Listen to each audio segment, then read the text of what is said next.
కాబట్టి అందు గురించి మాట్లాడాల్సి వస్తుంది.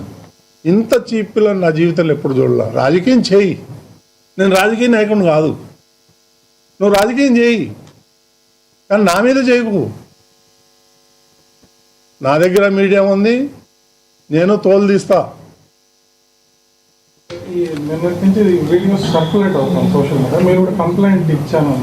కంప్లైంట్ ఇచ్చాను, రిజిస్టర్ అవుతుంది ఒక హాఫ్ అన్ అవర్. ఇక్కడే ఇస్తున్నాము, మొత్తం స్టేట్ అంతా ఇస్తారు. హైదరాబాద్లో ఇస్తున్నాం. ఎవరైతే విక్టిమ్ ఉన్నారో, ఏదో గుట్టుగా వాళ్ళు సంసారం చేసుకునే వాళ్ళు హైదరాబాద్లో కంప్లైంట్ ఇస్తున్నారు. దీని అంత తేలిగ్గా వదిలేదు లేదు. హిందూ ఒక డైలాగ్ చెప్పినాడు. నేను ఆయన ఆ పూరం పోకోడు, వాడు నేను అడిగితే వాడు పూరం పోకోడు, పని పాట లేకుండా రోజు ప్రెస్ మీట్లు పెడతాడు కాగితం పులిలాగా.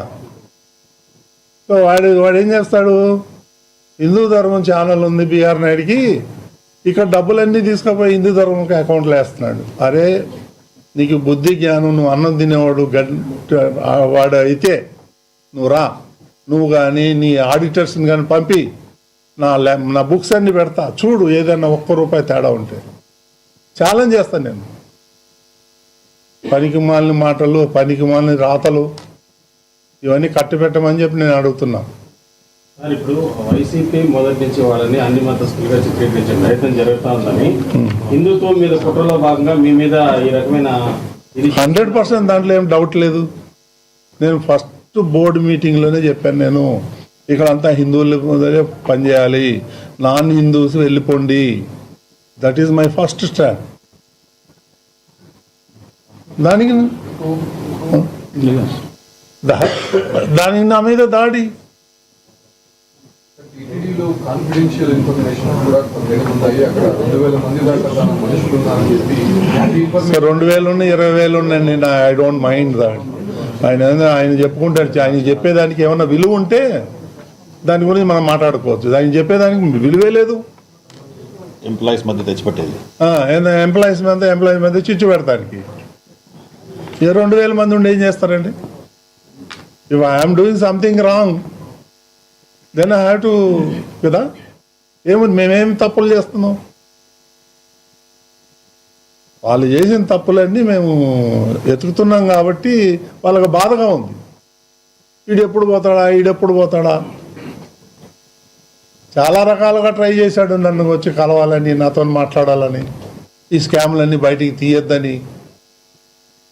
నేనేం ఛాన్స్ ఇవ్వాలా, నేను ఇచ్చేటోడిని కాదు, నేను చాలా మొండోడిని.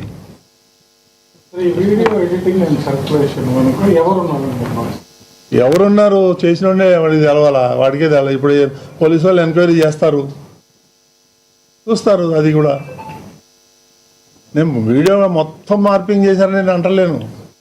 1 or 2 ప్లేసెస్లో మార్పింగ్ జరిగింది. బిఆర్ నాయుడు అంటే అడ్జస్ట్మెంట్ కాదు, బిఆర్ నాయుడు అంటే బ్రాండ్ అయిపోయింది కదా, దాని నుంచి భయం. కాబట్టి ఇవన్నీ మీరంతా కూడా నీ ఆశాలన్నీ కూడా ఐఎమ్ వెరీ స్ట్రాంగ్, తగ్గేదే లేదు. ఏం వీడియోలు పెడతాడండి ఆయన? ఇప్పుడు ఏదైతే వీడియోలు పెట్టాడో వాళ్ళ ఫ్యామిలీ, మా ఫ్యామిలీ మోర్ దెన్ 30 years నుంచి మాకు ఫ్యామిలీ పరిచయాలు ఉన్నాయి. వాళ్ళ ఇంటికి మేము పోతాం, మా ఇంటికి వాళ్ళు వస్తారు. అంత మాత్రాన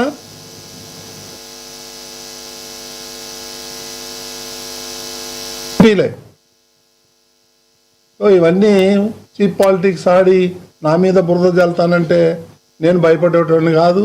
నేను నీలాగా రిజైన్ చేయమంటే చేసేవాడిని కూడా కాదు. ఇవన్నీ కూడా వాస్తవాలన్నీ కూడా నేను ఇమీడియట్గా కంప్లైంట్ ఇవ్వడం జరిగింది. ఇంకా 6 గంటలో ఎఫ్ఐఆర్ కూడా వస్తుంది. దీన్ని నేను హై లెవెల్కి తీసుకెళ్తాను, వీళ్ళ సంగతి ఏదో తేలుస్తాను. నేను మాత్రం భయపడేదే ప్రశ్నే లేదు. ఎందుకంటే నేను ఏ రోజైతే జగన్మోహన్ రెడ్డిని ప్రశ్నించా, నువ్వు పట్టు వస్త్రాలు తీసుకొచ్చేటప్పుడు సతీ సమేతంగా ఎందుకు రావట్లేదు, దానికి కారణం చెప్పమన్నా. వాళ్ళకు బాధ కలుగుతుంది. దానికి నేనేం చేయను. హిందూ ధర్మం ప్రకారం సతీ సమేతంగా రావాలి. భార్య లేకపోతే అదొక డిఫరెంట్ ఇష్యూ. గతంలో రాజశేఖర రెడ్డి రాలేదు, జగన్మోహన్ రెడ్డి రాలేదు. ఈ భారతి పేరు ఎత్తానని వాళ్ళ కోపం. నేను ఎందుకు ఎత్తకూడదు భారతి పేరు? ఆమె వస్తే ఆమెను ఎందుకు నేను ప్రశ్నిస్తాను? ఆమె రాలేదు కదా. ఇవన్నీ పెట్టుకొని బిఆర్ నాయుడు టీటీడీ చైర్మన్ ఉంటే నా ఆటలు ఏమీ సాగవు, రోజుకొకటి వస్తూ ఉన్నాయి అనే ఉద్దేశంతో ఈ బురద జల్లే కార్యక్రమం. ఇప్పుడు ఈ వీడియోలు కంప్లైంట్ చేస్తే నా ఫ్యామిలీ మెంబర్స్ చేయాలా, లేకపోతే ఎవరైతే వాళ్ళు ఉన్నారో వాళ్ళ ఫ్యామిలీ అన్నారో కంప్లైంట్ చేయాలి. ఎవరికైనా కంప్లైంట్ చేశారా? ఎవరికైనా చెప్పారా? కొన్ని అయితే మా ఇదివరకు అందులో ఉన్నటువంటి కొన్ని ఫోటోలు అయితే నేను 20-25 ఏళ్ల కింద దిగిన ఫోటోలు అవి. ఆ ఫోటోలు ఈ ఫోటోలు మిక్స్ చేసి దానికి ఒక మ్యూజిక్ పెట్టి ఈ సన్యాసులకు ఏం పని లేదా? నన్ను వ్యక్తిగతంగా టార్గెట్ చేస్తే నేను మీడియాలో ఉన్నా, నీకు చుక్కలు చూపిస్తాను, నీకు కానీ సుబ్బారెడ్డికి కానీ. కరుణాకర్ రెడ్డి, నువ్వు మద్రాసులో పోయి ఏమేం చేసావో నాకు తెలుసు. వైవి సుబ్బారెడ్డి ఏమేం చేసావో నాకు తెలుసు. అవన్నీ బయట పెట్టమంటారా? ఇవన్నీ చీప్ పాలిటిక్స్ నా దగ్గర జరగదు, అర్థమైందా? నేను హైదరాబాద్ నడిబొడ్డున నేను ఉండి వ్యాపారం చేస్తున్నా. నేను ఎవరికి భయపడేవాడిని కాదు. ఈ చీప్ పాలిటిక్స్ ఒకటి కాదు, రెండు కాదండి వీళ్ళు చేసిన అరాచకాలు. నువ్వు ఏ ఫైల్ తీసుకున్నా అన్ని దొంగలెక్కలే.